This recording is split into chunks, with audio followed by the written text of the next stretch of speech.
The exercises that you've just been doing are in fact taken from my book called English Intonation, an Introduction. And of course there's a lot of discussion there of all of these topics. But it's because I know that compound nouns are a difficult problem for many learners that I've got a special section about compound nouns and those exercises based on it. So, let's go through these questions. The first one is very relevant. It says, do compound words always have the stress on the first word? If not, how can you distinguish it? Well, the answer is no, they don't always. Most of them do, but not all of them. And I'm sorry, I apologise on behalf of the English language, but that's how it is. If you're uncertain about a particular compound noun, look it up in the dictionary, or ask a native speaker, or listen out for it. The good news is that because compounding is such an active process, new compound nouns are being invented all the time. And very often when a new compound comes into the language, we're not certain about how to pronounce it. And you may well find that some people do one thing, some people do another. Historically, the typical trend is that a word comes in and it's treated as a phrase with end stress. But as it becomes more familiar, it gets initial stress. So we know that 100 years ago, for example, when banknotes were something new, previously they'd always used coins, at least for ordinary amounts. Daniel Jones, in his reader in English Phonetics, nearly 100 years ago, gives the stress pattern of banknote. Now, it's very strange to me because I've never heard anybody say a banknote. I've only heard a banknote. And that's what we all say nowadays, and I will tell you, you will say banknote. But it's not a disaster if every now and then you get the wrong pattern on a compound noun. Dictionaries, big dictionaries, do show this. You probably know that Japanese dictionaries show it by acute accent and grave accent, where the main stress goes on the acute accent. Other dictionaries, including my long pronunciation dictionary and also things like the Long Dictionary of Contemporary English or the Advanced Learners Dictionary, do it using IPA stress marks with a high mark for the main stress and a low mark, or sometimes a circle for the minor one. They all say the same thing, they mean the same thing, so you must just interpret what the dictionary says. There are several groups of compounds that are irregular or that follow a different rule.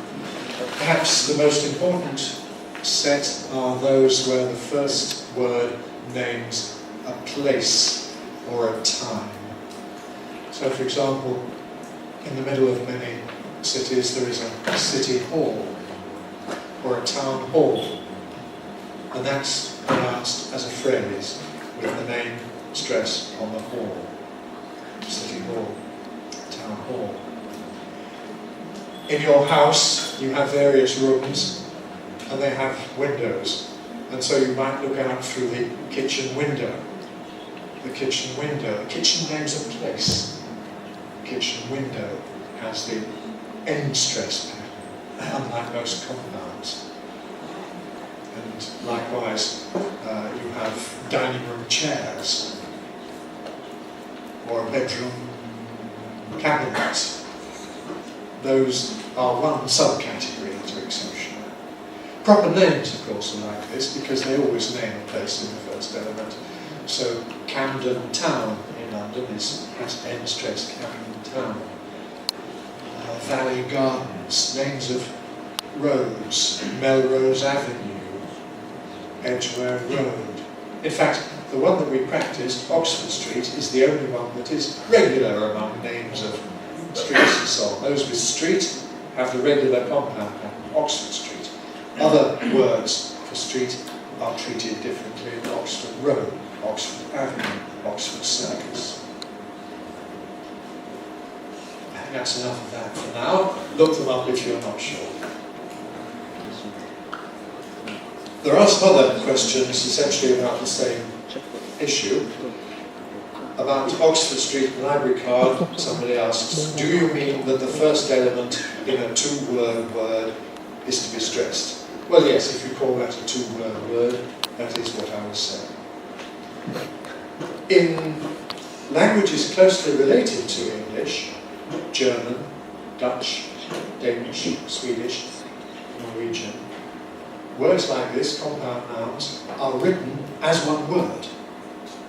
And therefore English people believe that German has very long words because they write them as one word. But really, this is just something strange about the writing system. The pronunciation and grammar is just the same in German and in English. Compound nouns are stressed on the first element. Just that in English, although we write some compounds as single words, bedtime, others we write separate as two words. And that's an oddity of the English writing system. Now, a different topic. What are Japanese learners likely to mistake among the pronunciation of consonants, apart from b, v, and l, r, b, and v, l, and r, which we know about? What other problems are there for English consonants for Japanese learners? I'm sure you can write them down. I had a quick think, and I was able to think of 1, 2, 3, 4, 5, 6, 7 further problems that I'm familiar with among the consonants, straight off without really studying it. First of all, the TH sounds. Thumb. Not the same as sum. A sum of money. Or some people. But this is my thumb. Thick. Sick. Thick, sick, thick, sick. Well, yes, we could put them on the board, that would be a good idea, wouldn't it? So, phonetic symbols, thick and sick. The corresponding voice sounds. The, z. Breathe, breeze. Breathing. We feel the breeze, the wind. Breathe, breeze.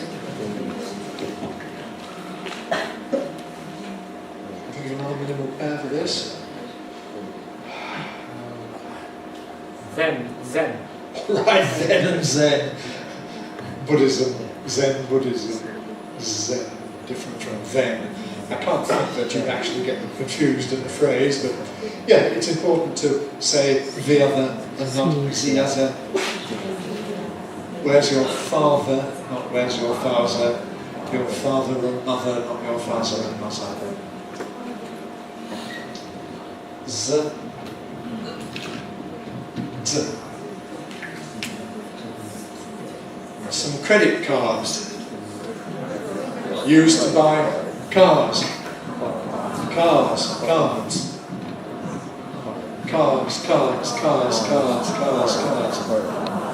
Roads.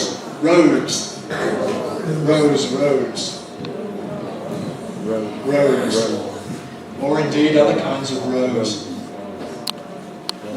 Roads.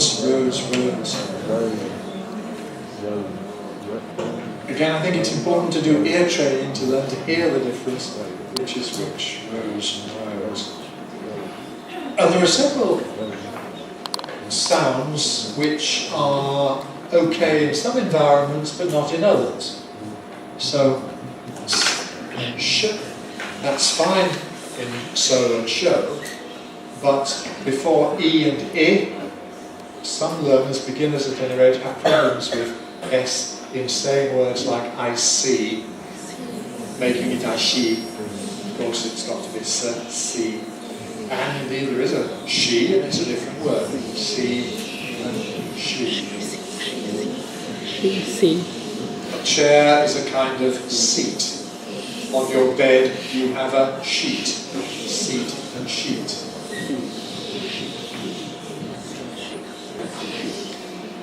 The corresponding t and ch, again before e, because you don't really have t in Japanese, it's only chi.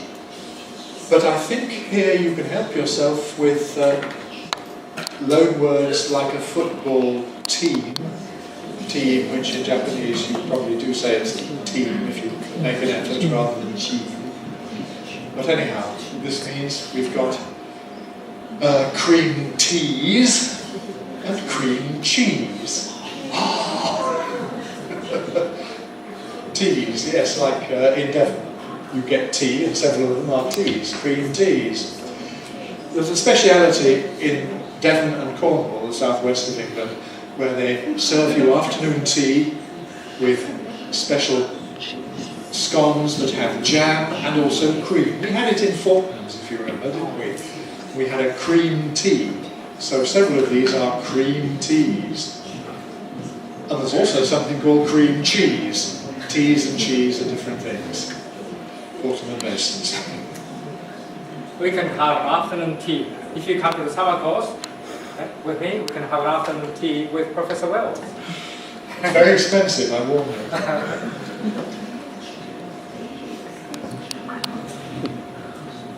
F. Well, that's a difficulty, isn't it? But it's a problem particularly before oo. Because Japanese people, instead of who's that, tend to say who's that, which sounds to us like an F. And we certainly need to make a difference between food that we eat, food, and who'd, meaning who would, who'd think it, who'd have thought it, who'd have thought it. Food, food.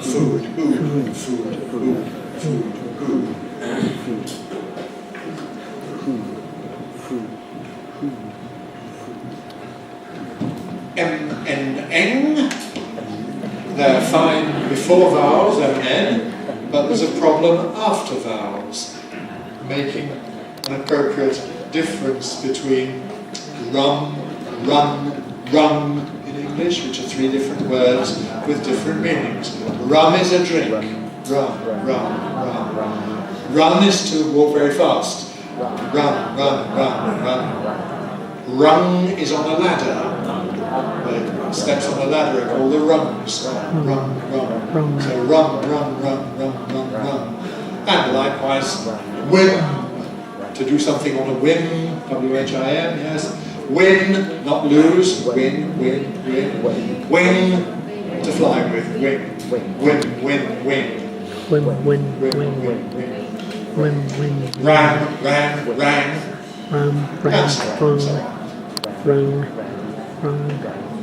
Because if you do the Japanese thing and just say ran, we don't know which it is.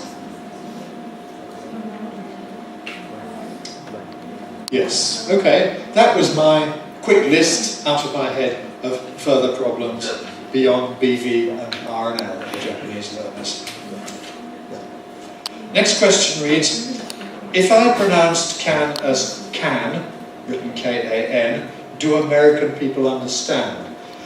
Well, I'm not quite sure what the question means, but yes is really the answer. I think the problem relates to these two words, positive and negative.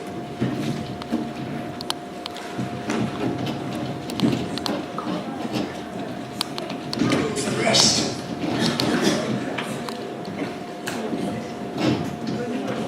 Because in English we have a strong form can, and the negative is can't.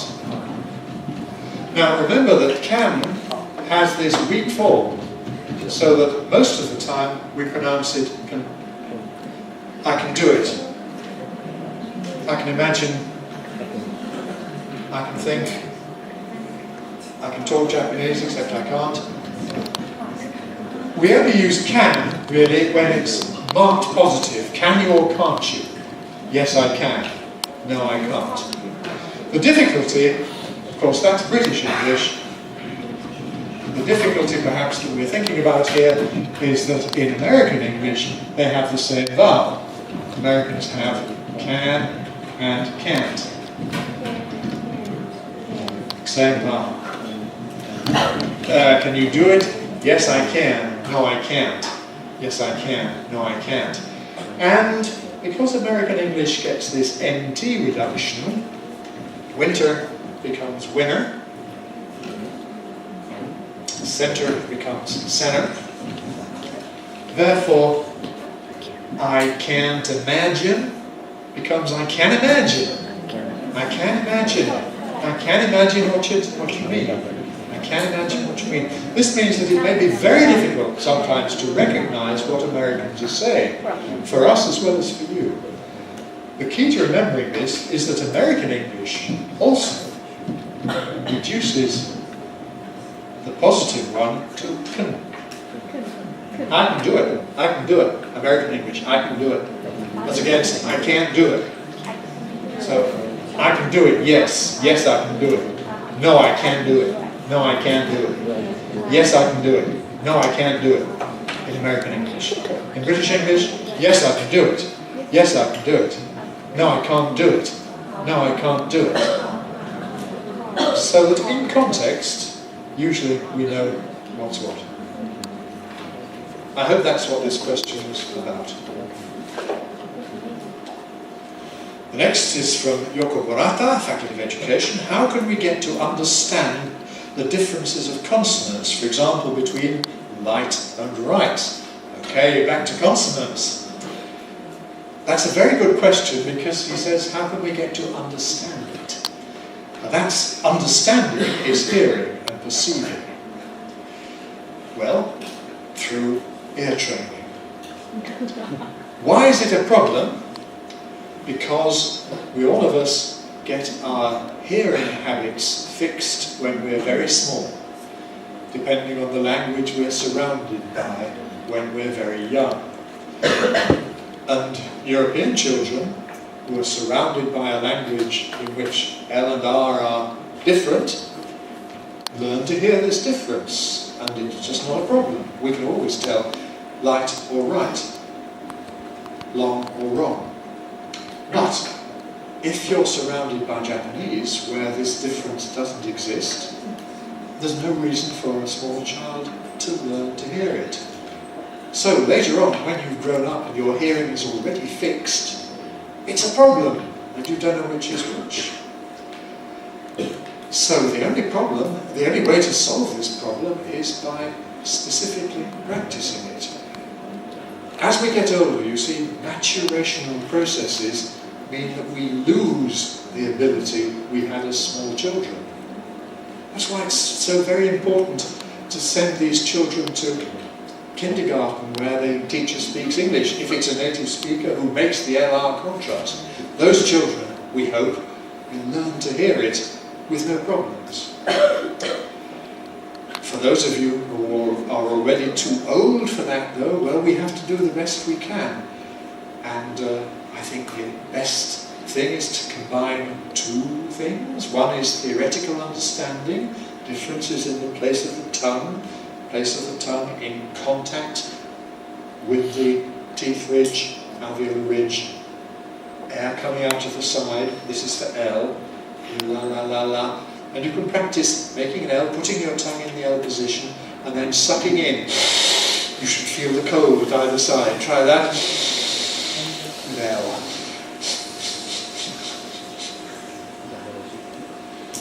And I believe sometimes Japanese people do actually say, is that right? Yes. Yes. When do we do that? When we talk in Japanese, many people, especially old people, middle-aged people, say. So that's a good basis for the L of light, long. Whereas right and wrong, the R sound, the air is coming out over the middle of the tongue, so not round the sides. Many speakers of English, like me, actually round the lips for the R. Red, right, read, wrong. So that should help as well. Or you can imitate the American noise, bird, nurse, rah, rah, rah, rah, rah. So a combination of listening practice and pronunciation practice, and do your best. That's all we can ask for. In the expression, please insert your credit card for me, should we also stress insert? Yes. In general, you stress every lexical word.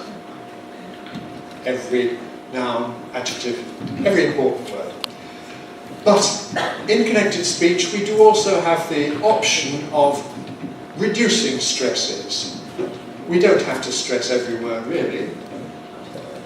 So we can say, please insert your credit card. Please insert your credit card. Or, if we're talking faster, it might be, please insert your credit card. Please insert your credit card. This is the general principle of when we have three stresses, we weaken the middle one. So we have A, B, C. A, B, C. But we can weaken this giving A, B, C. A, B, C. A, B, C. The big bad wolf. Who's afraid of the big bad wolf? The big bad wolf. The big bad wolf. The big bad wolf. So this sort of stress reduction, accent reduction in running speech is perfectly normal. You can always weaken the middle one. So you could weaken it in please insert your credit card. Please insert your credit card. Where is the stress, for example, in progress? Talking about how it's marked in dictionaries, because in Japanese dictionaries, in the phonetic symbols, it tends to be marked like that, whereas in longer pronunciation dictionaries and whatnot, British dictionaries in general, it's marked like that. So the question is, do we put a mark on top of the vowel, or do we put a mark at the beginning of the syllable? Well, you do whatever your dictionary does. The International Phonetic Association and the International Phonetic Alphabet marks stress with a vertical line before the syllable. The reason for this is that stress applies to the whole syllable, not just to the vowel. You have to make the tr strong in a stressed syllable. For example, you have to aspirate the P here, resulting in devoicing of the R. So you need to have this instruction before you get to the vowel, logically. They both mean the same thing. You can easily convert one into the other. I don't think it's a thing to worry about too much. Next question is very difficult for me to answer. Could you give me your idea about the relationship between English onomatopoeia and phonetics? Relationship. Well, what do we mean by onomatopoeia? We mean words that have a sound that, in some sense, imitates a natural noise. So a word like bang, crash, clang, or a dog's barking, bow wow, are examples of onomatopoeia. What's the relationship between this and phonetics? Well, we know that onomatopoeia differs from one language to another. So you just have to go through the dictionary and collect examples of English onomatopoeia, and you will notice with great interest that they're different from what Japanese onomatopoeia is. What we can say more than that, I don't really know. We can always express this in terms of phonetics, but it's arbitrary, like many things in language. Why do English dogs say bow wow, where Japanese dogs say wow wow? I don't know. French dogs say nyaf nyaf.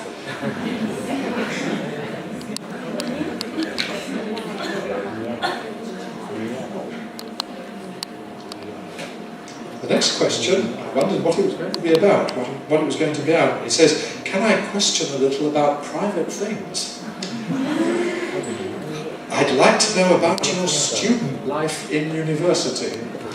Now, that question is ambiguous. I don't know what your means. Does it mean me personally? What was my life like when I was a student many years ago? Or does it mean you English people, your student life in England? I don't know. And I don't really know how to answer it because it's so wide open. All sorts of things. I think as in many countries, some students work very hard, other students don't. Generally speaking, my experience of our students in London is that they do work hard, perhaps partly because they have to pay for their study, or pay part of it, pay something towards it, and they feel they want their money's worth, because if they have to pay for it and then waste it by not working, then that's money that's been wasted. More generally, I teach two kinds of students. I teach those who are arts students, humanities students, doing a degree perhaps in linguistics or in English language, or sometimes we have people doing psychology or anthropology, on the one hand. And then I have science students who are, for example, students of speech sciences preparing to become speech and language therapists, working as medical auxiliaries with people who have language problems. And I find that the science students are typically harder working than the humanities students. Perhaps because they have a definite goal. They know that in another 2 or 3 years they're going to actually have to work with patients. They've got to be able to identify the patient's problems, they've got to be able to make notes, case notes, and they require good phonetics to be able to do this. Whereas the humanities students are going to go and become a tax inspector or join a company and be an advertising writer or something like that. So they don't have the same incentive to study hard in phonetics. Anyhow, those who are not particularly interested in phonetics, for example, but have a phonetics examination, are faced with 100 phonetic symbols they've got to learn, hard work learning symbols. Some of the humanities students just don't bother, and they come to the exam and they just don't know, they can't answer the question. The science students, even those who are not very gifted, nevertheless typically work hard and they know most of the symbols when we ask them what they mean. I don't know if that's the kind of question that the questioner had in mind. If it's about my personal student life in university, well, I was a student of classics, that is Latin and Greek, which was very much humanities, of course. And I think I worked fairly hard. But I do know that in my second year, the group that I was with, my friends and I, we used to play bridge, the card game bridge. And we would often play this late at night. Start at 11 o'clock or midnight, and then go on playing and playing and playing and playing till it was 4 o'clock in the morning. And then only finally then go to bed very late. But of course that meant that when we woke up in the morning, perhaps we were late getting up, late getting to lectures, or sleepy during lectures, couldn't really pay attention, which was obviously not a good thing. So when we came to the end of our second year, we had a 3-year course. We decided that we had to work properly in the third year, so we stopped playing bridge. And in the third year we worked hard so as to pass our examinations. I think some people do that sort of thing too. I certainly enjoyed my undergraduate years. They're perhaps in many ways the most enjoyable years of one's life. Next question. How do native speakers get to learn rhythm and intonation in their countries? And is it very important? How will it affect their life? Well, the answer to that is very simple. How do native speakers learn rhythm and intonation? They learn it because they learn the language as very small children.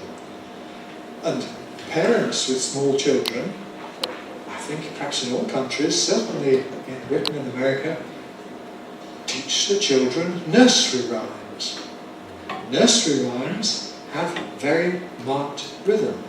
Jack and Jill went up the hill to fetch a pail of water. Jack fell down and broke his crown, and Jill came tumbling after. And all the children like reciting nursery rhymes. Baa, baa, black sheep, have you any wool? Yes, sir, 3 bags full. One for the master and one for the day, and one for the little boy who lives down the lane. And in fact, this gives you rhythm, it gives you weak forms, it gives you alternating stressed and unstressed syllables. And we pick this up probably really before we learn the language at all. Because as very small children, before you learn words, you are surrounded with intonation and rhythm. And children probably do intonation first of all, the basics of intonation. It's not all learnt immediately at the beginning. David Crystal and some other people have shown that sophisticated intonation, like moving the nucleus around appropriately, may not be mastered till the child is 10 or 11 years old. So small children don't do this right, but older children do. One for the little boy or little child who lives down the lane, yes. Do you want to do that nursery rhyme with me then? Bar, bar, black sheep, have you any wool? Yes, sir, 3 bags full. One for the master, one for the day, and one for the little boy who lives down the lane. Do a Google search on bar, bar, black sheep, I'm sure you'll find it. So, is it very important? Yes, it is important, because without rhythm and intonation you can't speak the language well. Alright, let's have some more board space. Because now we have again quite a difficult question. It's about words like southern.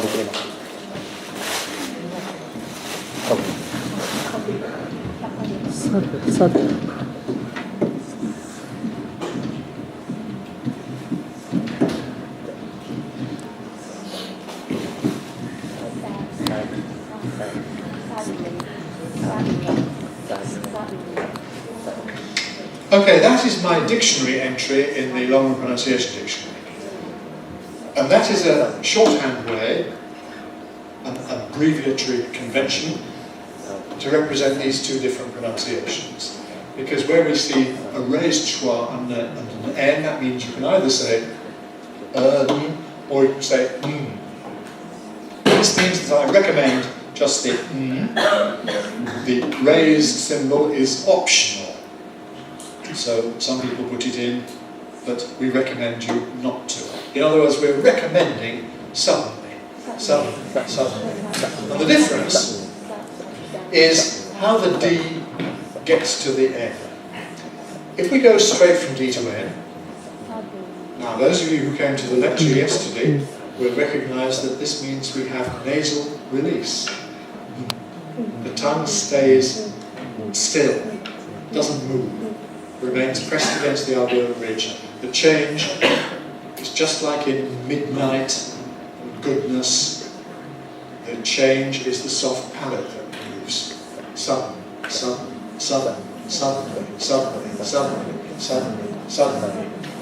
The top version would be like this: suddenly, which may be easier for you, but is not what most native speakers say. Suddenly. Mine is suddenly. So that's what the difference is. Okay? A little bit of ear training about this. Okay, well, let's call them number 1 and number 2. Listen. 1 is suddenly. 2 is suddenly. Which is this? Suddenly. It's just an illustration of something happening suddenly. Suddenly is number 2. Suddenly. 1. Suddenly. 1. Suddenly. 2. Suddenly. 2. Suddenly. 1. Suddenly. Suddenly. 2. Suddenly. 2. Suddenly. Okay. Do you think we can do perfectly what you talked about yesterday? I don't know. I don't know whether you can do it perfectly. I I'm sure you can if you study hard and learn it and try and follow it, depending on what we mean by perfectly. And remember that if we're talking about compounds, native speakers do disagree for some words, and that's perhaps a consolation too. The other things, well, we talked about a lot of different issues really yesterday, so I don't know whether we can be perfect or not. But the best thing is to aim high, even if you don't get there, do the best you can, be as perfect as you can. Dear Mr. John Wells, how many countries have you ever been to? I can't answer that immediately without doing a great count. One thing I do though is on my computer, on all my computers, I have a document which I call travel history, which is to remind myself where I've been. So for each year I note down the different countries that I've visited. And I've been going abroad ever since I was 18 years old. And every year I've been to at least one foreign country. I'm now 67, so that means nearly 50 years of going abroad every year, often more than once. Not always, I mean, I sometimes went back to the same country repeatedly, of course, but it means I probably have been to a very large number of countries by now, 70 or 80, I don't know. Even this year, this visit, you could say I visited one new country, because I came to Japan not flying here direct, but flying via Dubai. I came with Emirates, and the plane stopped in Dubai, change of planes. Did I visit the United Arab Emirates? Well, in one sense I visited that country, and that was a new country for me, because I hadn't been there before. But of course, changing planes hardly counts, really. It's not the same as visiting a country properly. And there are some quite important countries I've never been to. Brazil, I've only changed planes in. I've never been to New Zealand. I've never even been to Singapore. I've never been to Romania. I think I've been to all other European countries, but not to Romania. Oh, here's a very wide-ranging question. What shall I do to speak English fluently? My own answer to that would be listen a lot and read a lot. Listen to videos, watch videos, get used to listening to stories or to people talking English. Listen to the news in English. You may not be able to follow it to begin with, but you gradually get better at it. Read, read, read, read. That's the way to fluency. Look up the words you don't know. As you go on, you will need to look up fewer and fewer words as you become more fluent. Well, that's what I would do anyhow. That's what I do in languages that I try to learn. The most recent language that I seriously tried to learn was Welsh. And I have the same problem in Welsh. I can use it in the classroom. I can say conversational things. But when I hear real native speakers talking it among themselves, I'm lost, or partly lost. When I listen to the radio news, it goes so fast, I want to say, slow down, slow down, slow down, let me catch up with you. Well, if you have a DVD or a compact disc, of course, what you can do is pause. So you listen to a sentence, pause, give yourself time to catch up, and probably you can understand it. Then you can listen to the next one. That's an artificial way of slowing it down. And as you practice doing this, you don't need to pause so often or so much. Like with reading, you read very fast when you've got lots of practice, but to begin with, it's slow and you can stop as often as you have to. Can you speak Japanese? Konnichiwa. No. That's the very brief answer. No, I can't speak Japanese. I know one or two phrases, of course, but that's all. And I can't read Japanese. I'm trying hard to get into my head kana, but I still don't know them all. I'm so old, it's difficult to learn at my age. I'm trying to learn a few kanji. I know I can read when it says dekuchi or irikuchi. Yes, I know which one is which. Taniguchi. I could read Japanese, that's right. But the brief answer to can you speak Japanese is no. Of course, I can pronounce Japanese. I know all about Japanese phonetics. And I can say, tachitsute to, very nicely. But I can't speak Japanese. No. Do you like Japan? Yes. I attended yesterday.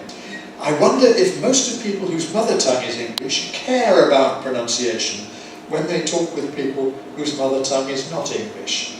Well, care about, no. This is all unconscious. I mean, the problem is, of course, we want to communicate. We want to be on good terms. We want to know what you're trying to say. We want to understand you. Very bad pronunciation may make it difficult for us to understand you. We make an effort when talking to you. I don't normally talk like this. This is my special style for talking to those who are learners of English as a foreign language. And I'm talking especially slowly and clearly, I hope. If I talk normally at this sort of rate, you might have problems understanding just what I'm saying. So that's why I slow it down. We all do this with foreigners, of course, because we know that there is a problem. But on your side, you have to make the effort to enable us to understand you, which may be hard. We're not caring about, in the sense of worried about your pronunciation, but we would like to understand what you mean. That applies particularly to vowels and consonants. We just don't know what you mean. With intonation, it's more subtle. With intonation, we assume that you mean what you say. That is, we listen to the intonation patterns and we interpret them within our system and think that that must be the meaning that you imply. Which means that you might be seeming to say something nonsensical or absurd, just self-evidently bizarre. Like if you continue to put the nucleus on repeated items each time. That suggests to us that you just don't understand what you're saying. And we think you don't know what you're saying. Because if you knew what you were saying, you would use the appropriate intonation. That's because ordinary English people don't know about intonation, and certainly can't describe it in the way I'm describing it in my book or elsewhere. So that's a difficulty with intonation. Likewise, we put a lot of meaning into intonation, and we assume that you capture that meaning. Probably you don't capture all of it, and so that could be a difficulty too. The difference in English between, for example, well, I don't think it's right, and well, I don't think it's right. Do you get that difference? I don't know. I don't think it's right, fall rise on think. I don't think it's right.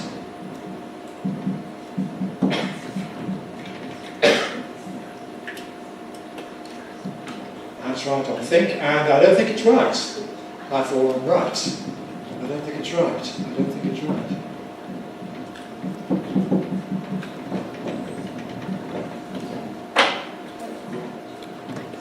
Big difference there, because the first one is a kind of tentative assertion. I'm not sure. But if you force me to tell you my opinion, well, I don't think it's right. I think it's not right. But I'm not sure. Maybe I'm wrong. Whereas the other one, I don't think it's right, is a very definite, firm statement of my belief that it's wrong. So the first one, I don't think it's right. I don't think it's right. The second one, I don't think it's right. I don't think it's right. Can you hear that difference? Is it obvious? Some of these things, are international and not a problem. Others might be more difficult. Okay, next one reads, I'm a teacher at elementary school. When we have to teach English to kids, we are very uneasy because we are not English teachers. What should we study first for kids? What kind of skills should we study first? Do you have any ideas to cultivate kids' interest? Do you have any ideas not to have them hate English, before being junior high school students. Well, I'm afraid I'm not an expert in teaching. My subject is phonetics. My subject is not nursery teaching or primary school teaching. So really, I'm not an expert to tell you about that. However, I did today visit, what's it called? The Kids English Garden, which is a kindergarten school that teaches them English before school when they're very young. And they were terribly enthusiastic, like little children often are. They have American teachers who talk to them in English. And at this stage, they're certainly enthusiastic about English. I mean, they can be shy and they don't want to speak to a stranger, we can quite understand that. But after I'd been there a few minutes and they were used to my appearance, then most of them were happy to tell me their names and to talk a little bit like that. There's not a problem there that they're going to hate English. Anything you're enthusiastic about, you don't hate. You hate things if you're forced to do it and you can't understand it or you don't like doing it. It's not for me to tell you how to teach. Really, that's not my job. I think the serious problem in Japanese primary schools is that the teachers are indeed unprepared.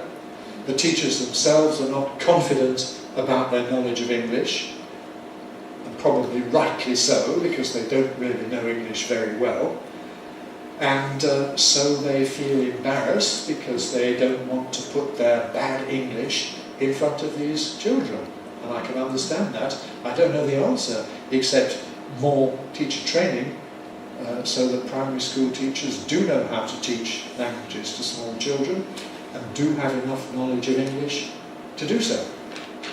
But really, that's a big kind of question. As far as pronunciation is concerned, well, ear training, phonetic training, the kind of thing we teach you in the university and in the summer school. Somebody asks about the example with sugar lumps and hard lumps. Why does hard lumps have two stresses? If I stress only hard, does the sentence change? If we say the cushion's got some hard lumps in it, well, that would be appropriate only if we were talking about different kinds of lumps.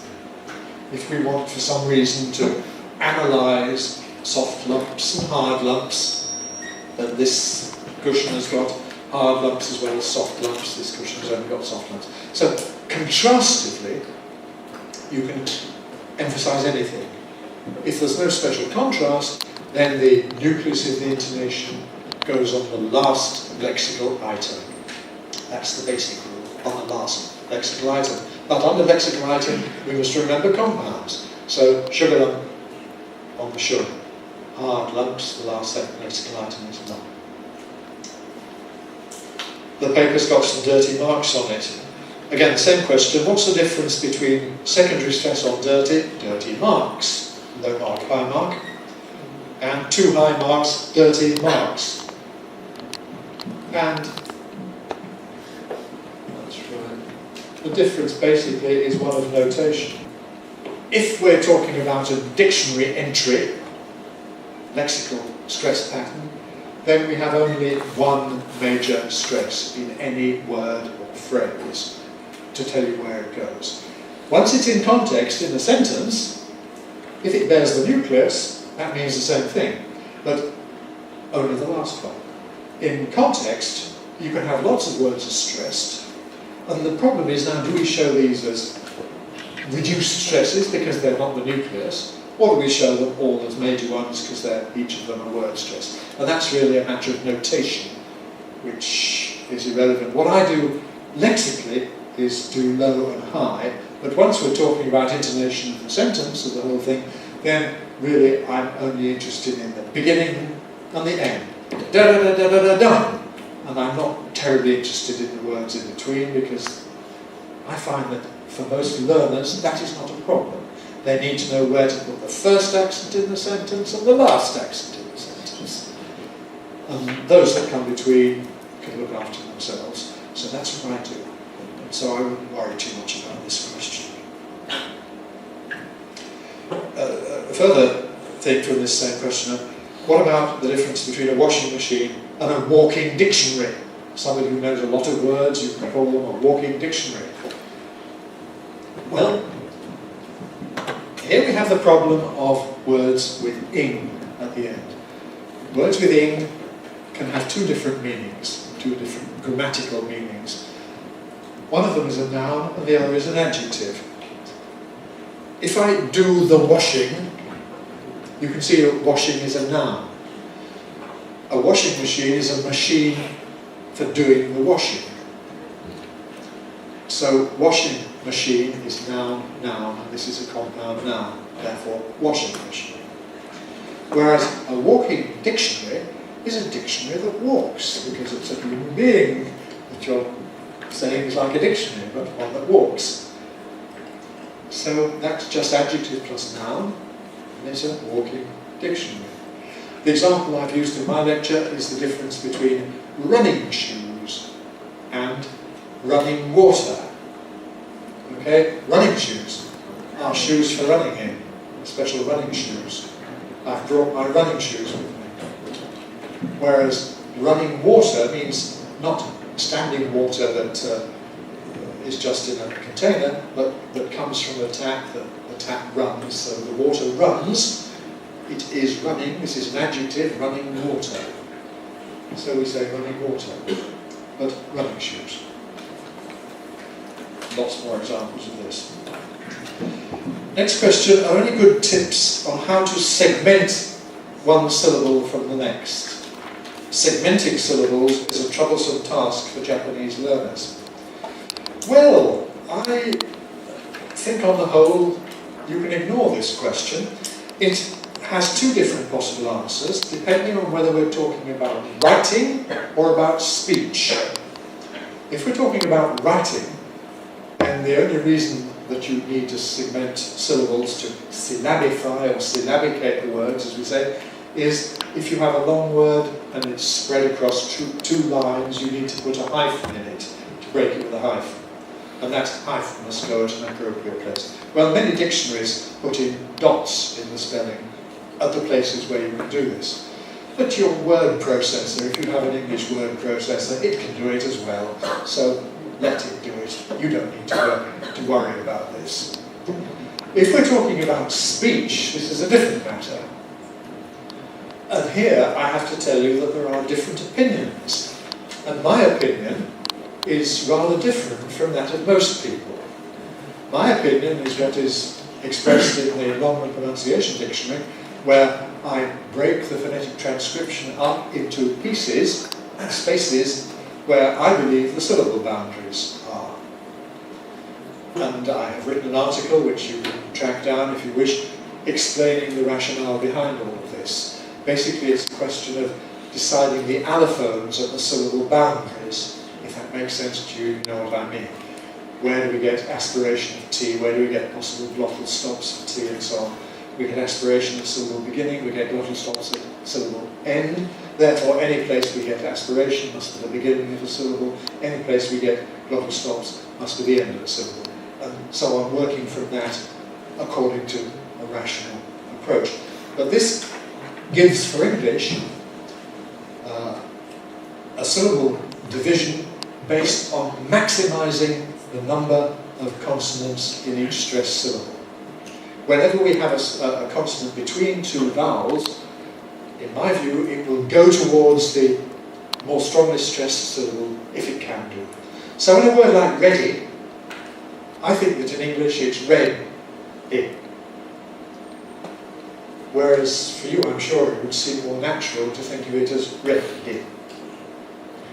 Why do I think that I'm right? Well, because read is possible in English as a word, anyhow. And we can always add in afterwards, read in. But notice that re is not a possible word in English. We cannot have that. We cannot have a word ending in a short vowel. This is a very general rule of all the Germanic languages. So re is impossible. So I think re as a syllable is not well formed. That's why I think it's ready. Anyhow, don't worry about that controversy. I sort of think that it would be helpful for your pronunciation if you can somehow think in terms of red ink, think of the colour red, ready, ready, ready, ready, rather than thinking in terms of ready. But I don't know. What pronunciation is the most difficult for Japanese? Well, you tell me. Do you mean different languages? I don't know.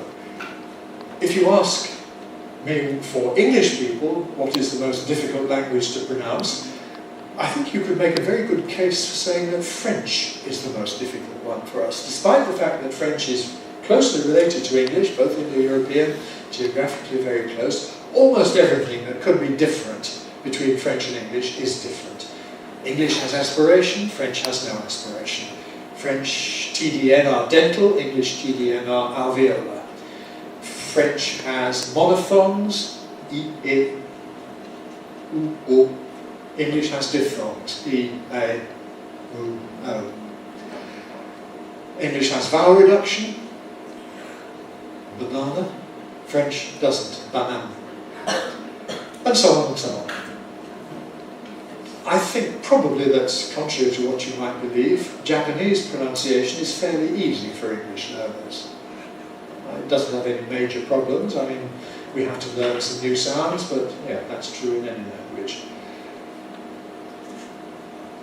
The most interesting phonetic language I've ever studied, most interesting from the point of view of phonetics, is Zulu, because it has clicks,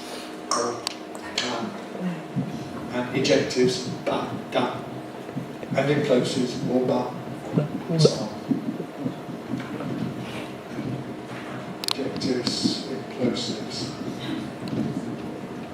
But I studied Zulu perhaps partly because I was particularly interested in its phonetics, and I wanted to see how these interesting sounds operated in their own language.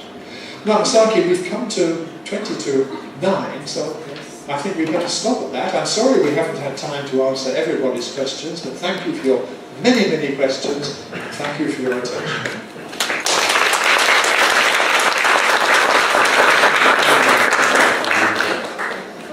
Thank you very much, Professor Wells. Coming all the way from Japan and Toshi to give us such a wonderful lecture and wonderful workshop. So if you have some more questions, and if you like to have answers, go to London. This year will be the last chance for you to learn directly from Professor Wells. Because I'm going to retire. Yes. Okay? So, let's follow him. let's go to London. Please come with me if you have enough time. You'll be very welcome. Yeah. Today there's a special present if you have attended both days. Please ask him for the details. If you have already got it, that's fine. This is a book written by my teacher and me. My teacher, Professor Nishihara, went to learn phonetics. Went to UCL in 1961, 1962. Okay? Professor Wells has published many books, including London Pronunciation Dictionary,